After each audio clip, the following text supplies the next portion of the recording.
Hello dear student, this is Ashish Srivastava, maths teacher, and in today's video lecture we are going to discuss the remaining question of exercise 6.1 from class 9th mathematics.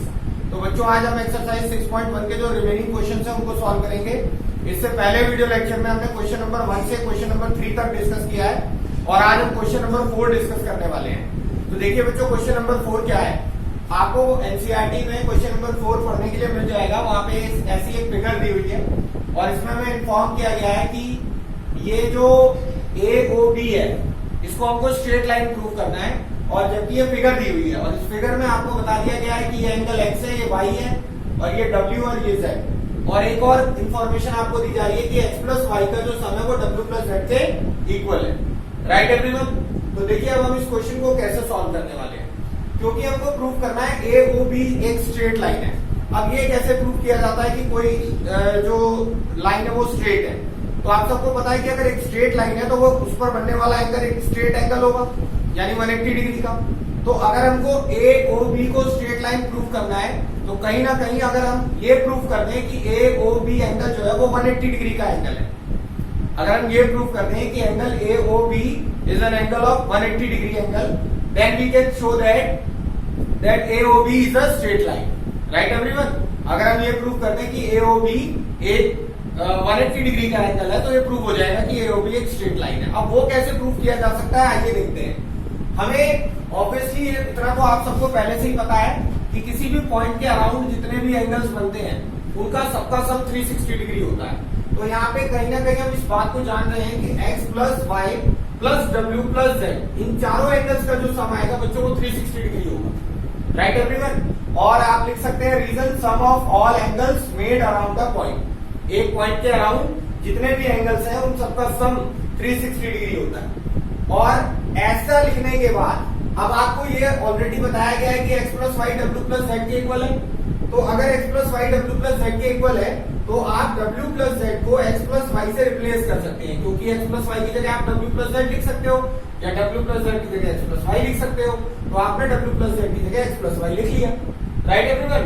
और ऐसा करते ही आप देख रहे हैं x plus y और x plus y दो बार आ गया। तो जब x प्लस वाई और x प्लस वाई 2 टाइम्स आ गए तो ये ऐड होते ही 2 times of x plus y हो जाएंगे। और ये जो 2 मल्टीप्लाई में आया है बच्चों, ये जब हम राइट हैंड साइड में ले जाएंगे तो 360 के अपॉन में आ जाएगा। तो ये हो जाएगा 360 अपॉन 2 से जब आप 360 को डिवाइड करेंगे तो वो 180 डिग्री आएगा। तो यानी x प्लस वाई जो है हमारा 180 डिग्री के इक्वल आ गया। अब जरा डायग्राम में देखिए, x और y मिल करके कौन सा एंगल बना रहे हैं बच्चों, AOB। x जो है वो एंगल BOC है और y एंगल AOC है। दोनों को मिला दिया, मिलाते ही क्या बन गया, एंगल AOB बन गया। तो अगर आप चाहें तो आप x प्लस वाई को रिप्लेस कर सकते हैं एंगल AOB से। आपको डायग्राम से ये चीज क्लियर हो रही होगी कि x और y अगर मिल जाए दोनों एंगल तो वो पूरा एंगल AOB फॉर्म करेंगे। तो AOB आपने प्रूव कर दिया 180 डिग्री का angle.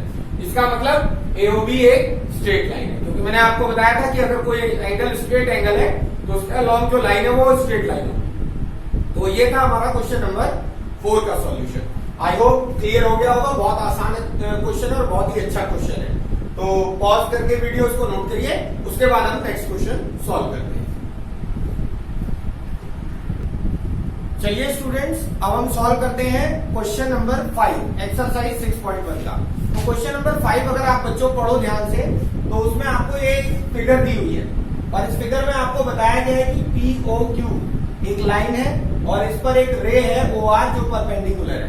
OR is perpendicular to PQ, ये आपको गिवन है। और आपको बताया गया है OS एक और रे है जो OP रे और OR रे के बीच से जा रही है। मतलब बीच का मतलब एकदम बाइसेक्ट नहीं कर रही मगर इनके बीच में से पास हो रही है। राइट। तो ये दो चीजें हमें गिवन है और बड़ा ही कॉम्प्लिकेटेड सा एक रिजल्ट हमें प्रूव करने के लिए दे दिया गया है। एंगल ROS, ये वाला एंगल बच्चों मैं मार्क कर देता हूं आपके लिए। एंगल ROS ये वाला जो एंगल है बच्चों वो आपको 1/2 ऑफ एंगल QOS, यानी कि ये वाला एंगल QOS और माइनस एंगल POS। तो एंगल POS आपको कौन सा बच्चों, ये वाला है। Right everyone. तो आपको ये प्रूफ करके दिखाना है कि ये जो एंगल ROS है ये half angle QOS minus angle POS के इक्वल है। Right everyone. ये चीज आपको प्रूव करनी है। अब देखिए इस रिजल्ट को हम कैसे प्रूव कर सकते हैं। वैसे तो ये क्वेश्चन देख करके बाय द टाइम्स बच्चे घबरा जाते हैं कि इतना भयानक रिजल्ट हम कैसे प्रूव करेंगे, लेकिन जितना भयानक है उतना ही क्वेश्चन आसान है। देखिए कैसे, आप सबको बताया गया है कि OR जो है वो PQ पे परपेंडिकुलर है, और इतना तो आपको भी पता है कि अगर ये लाइन परपेंडिकुलर है तो उसके लेफ्ट और राइट दोनों साइड 90 डिग्री के एंगल बनेंगे, राइट एवरीवन। तो आप जैसे ही आपको पता लगा OR परपेंडिकुलर है PQ के, तो आपने तुरंत ये लिख दिया कि एंगल POR और एंगल QOR ये दोनों एंगल जो है वो आपस में इक्वल होंगे, क्योंकि दोनों 90 डिग्री के होंगे, राइट। क्योंकि परपेंडिकुलर है तो दोनों तरफ 90 डिग्री का एंगल होगा, और दोनों 90 डिग्री के हैं तो दोनों आपस में इक्वल होंगे। ऑब्वियसली ये इसमें कोई डाउट नहीं है। तो angle POR is equal to angle QOR। इसके बाद अब हमें अपने रिजल्ट के अकॉर्डिंग एंगल्स को इनको स्प्लिट करना है, दैट्स इट। अगर आप ऐसा कर पाए तो क्वेश्चन आपके लिए बहुत इजी होने वाला है। देखिए एंगल POR, मैंने देखा मेरे रिजल्ट में कहीं एंगल POR आ ही नहीं रहा, तीन ही एंगल आ रहे हैं, ROS, QOS और POS। तो मैंने देखा कि क्या एंगल POR को इन एंगल्स की फॉर्म में एक्सप्रेस किया जा सकता है। तो मैंने देखा एंगल POR दो एंगल्स का कॉम्बिनेशन है, POS और ROS, और दोनों ही मेरे प्रूफ में है POS और ROS। तो बहुत खुशी होगी ये देख करके कि भाई इस तरीके से हमारे एंगल्स स्प्लिट हो रहे हैं जो हमें रिक्वायर्ड है।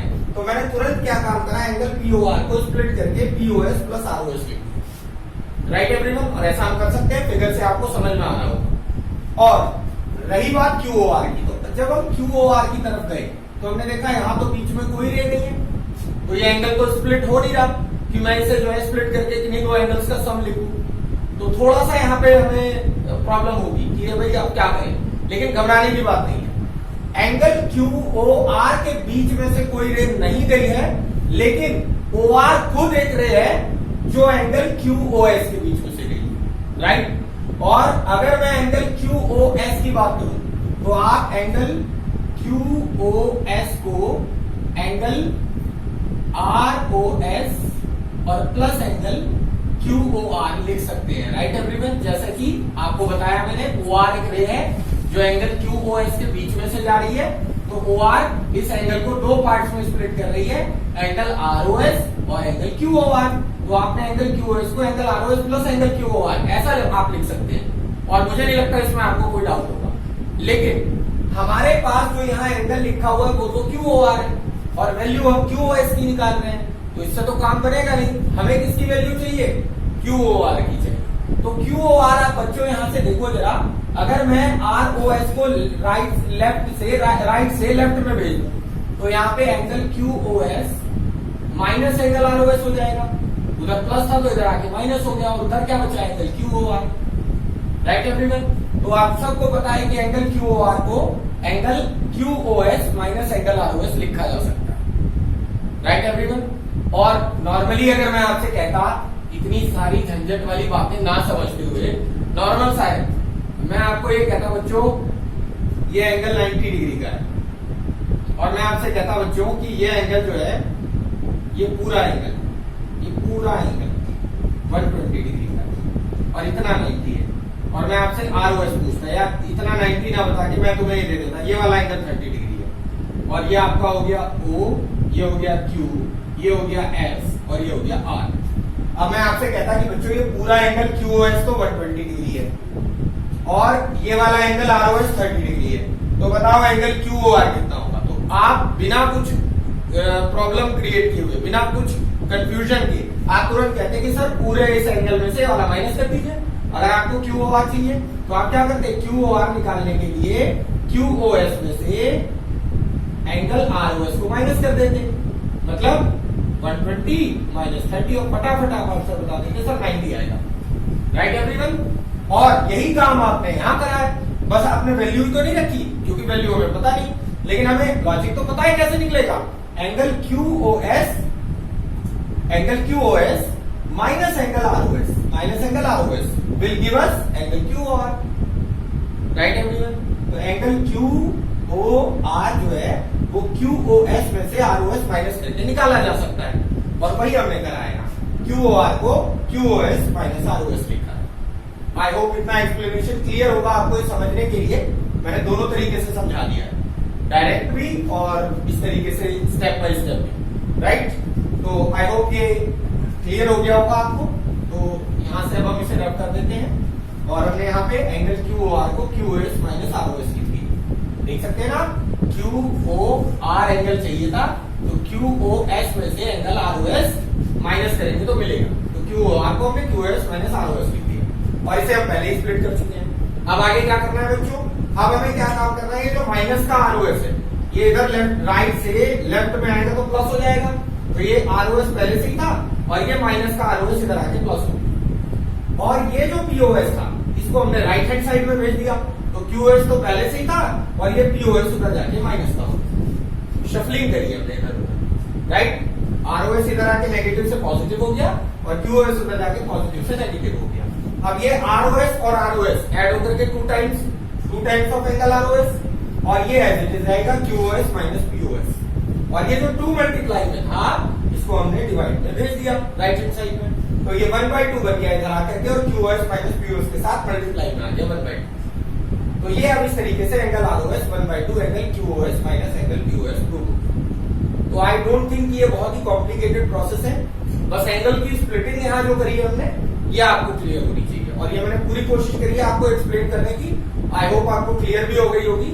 तो वीडियो पॉज करके इसको नोट करिए, देन इसके बाद हम अपना नेक्स्ट क्वेश्चन सॉल्व करेंगे। चलिए स्टूडेंट्स, अब हम सॉल्व करते हैं एक्सरसाइज 6.1 क्वेश्चन नंबर 6 और ये लास्ट क्वेश्चन है हमारी एक्सरसाइज का।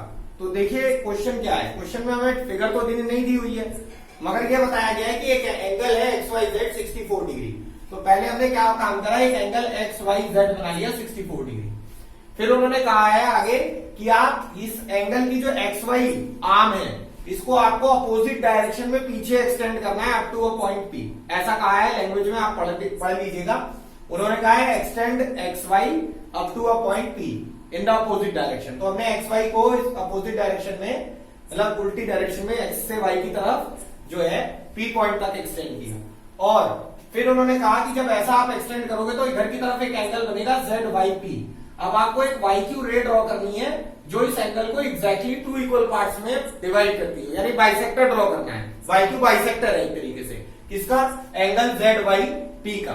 तो बाइसेक्टर है तो 2 इक्वल पार्ट्स में डिवाइड करेगा एंगल को। तो हमने अपनी तरफ से सपोज कर लिया कि ये X है तो ये भी X होगा फिर, राइट एवरीवन, क्योंकि ये लाइन इस एंगल ZYP को 2 इक्वल पार्ट्स में बाइसेक्ट कर रही है as per the information given in the question. तो हमने ऐसा बना लिया YQ और एक दोनों तरफ XX लिख लिया। अब देखिए गिवन में हमने लिख लिया है कि एंगल XYZ 64 डिग्री है। XY को प्रोड्यूस किया गया है एक पॉइंट P तक और YQ ड्रॉ की गई है जो कि एंगल ZYP को बाइसेक्ट कर रही है। और हमको फाइंड क्या करने के लिए कहा जा रहा है, हमें फाइंड करने के लिए कहा जा रहा है तो एंगल XYQ निकालिए, XYQ, ये पूरा एंगल यहां से यहां तक XYQ। और दूसरा हमें रिफ्लेक्स ऑफ QYP, तो QYP ये जो एंगल है X, इसका रिफ्लेक्स। और रिफ्लेक्स कैसे निकालते हैं मैं आपको बता चुका हूं, 360 डिग्री में से आप उस एंगल को माइनस कर दीजिए जिसका रिफ्लेक्स निकालना है।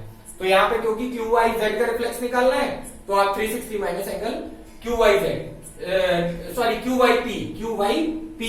नॉट QYZ, QYP का रिफ्लेक्स निकालना है। तो QYP का रिफ्लेक्स निकालने के लिए आप 360 में से एंगल QYP माइनस कर दीजिए, यानी 360 में से X माइनस कर दीजिए। अब हमने आगे क्या करना है बच्चों, सॉल्यूशन कैसे स्टार्ट होगा। आप सभी जानते हैं कि YQ अगर बाइसेक्ट कर रही है एंगल ZYP को, तो एंगल PYQ और एंगल ZYQ आपस में बिल्कुल इक्वल होंगे और उनकी कुछ ना कुछ वैल्यू होगी। वो वैल्यू हमने अपनी तरफ से मान ली है X, जैसा कि मैंने आपको फिगर में भी बताया। तो angle PYZ equals to angle ZYQ is equals to X, ये हमने अपनी तरफ से मान लिया है सेम। और आप सबको पता है कि XY को जब अपोजिट डायरेक्शन में एक्सटेंड करेंगे तो एक स्ट्रेट लाइन बनेगी XYP is a straight line. और हम सभी जानते हैं कि स्ट्रेट लाइन पे जब 2 से ज्यादा एंगल एक साथ बने तो उनका सम 180 डिग्री होता है। Reason, sum of angles made on a straight line at a point, कई बार यूज कर चुके हैं। तो उस हिसाब से देखा जाए तो एंगल PYQ, एंगल ZYQ और angle XYZ, PYQ, ZYQ, XYZ, तीनों का सम 180 डिग्री होगा, राइट एवरीवन। और अब हमने PYQ डायग्राम में से देखा X, ZYQ X और XYZ 64 is equals to 180 degree. तो X और X को ऐड होकर 2X हो गया और 64 उधर 180 में से माइनस होगा तो 180 माइनस 64 आ जाएगा। और फिर जब आप 180 में से 64 माइनस करेंगे तो 180 में से 64 माइनस करने के बाद बच्चों 116 आएगा। तो 2x is equal to 116, x की वैल्यू 116 अपॉन 2 आएगी, 2 से डिवाइड करोगे आप तो x की वैल्यू 58 डिग्री आ जाएगी। और x की वैल्यू 58 डिग्री आते ही अब आपको क्या काम करना है, आपको x मिल गया है तो सबसे पहला काम आपको एंगल एक्स वाई क्यू निकालना है, एक्स वाई क्यू। और डायग्राम से ही देख के समझ में आ रहा है ये इन दोनों एंगल्स का सम होगा, x प्लस 64 और x हमारे पास अब है कितना 58 डिग्री, तो 58 प्लस 64 120 डिग्री। इस तरीके से आप एंगल एक्स वाई क्यू निकाल लेंगे। और अगर बात करी जाए एंगल जेड वाई पी की, Z Y P sorry Z Y P नहीं, reflex of Q Y P है ये, सॉरी जो Q Y P not Z Y P, Q Y P. तो reflex of Q Y P निकालना था हमें, Q Y P. तो reflex of Q Y P कैसे निकलेगा, 360 minus angle Q Y P, right everyone. और Q Y P आप सबको पता है कितना है, x, Q Y P x, तो ये हो जाएगा 360 माइनस एक्स, और एक्स की वैल्यू कितनी है 58 डिग्री, जो कि हमने यहां निकाली है 58, तो ये हो जाएगा बच्चों 360 माइनस 58, और इसे सब्ट्रैक्ट करके आएगा 302 डिग्री। तो ये है हमारा क्वेश्चन नंबर 6, और आई होप आपको क्लियर हो गया होगा। तो आप पहले वीडियो पॉज करके इसे नोट करिए, फिर मैं आगे बताता हूं। चलिए स्टूडेंट्स, आपने नोट कर लिया होगा इसको। तो आज हमने अपने इस वीडियो लेक्चर में अपनी एक्सरसाइज 6.1 कंप्लीट कर ली है, और अब फर्दर एक्सरसाइजेस को हम अपने नेक्स्ट वीडियो लेक्चर में डिस्कस करने वाले हैं। तो आई होप आप सबको आज का वीडियो लेक्चर क्लियर हो गया होगा। अगर कोई क्वेरी है तो आप मुझे व्हाट्सएप ग्रुप में पूछ सकते हैं। तो आज के लिए इतना ही रखते हैं। Thank you so much and we will meet soon in the next video lecture. Good bye.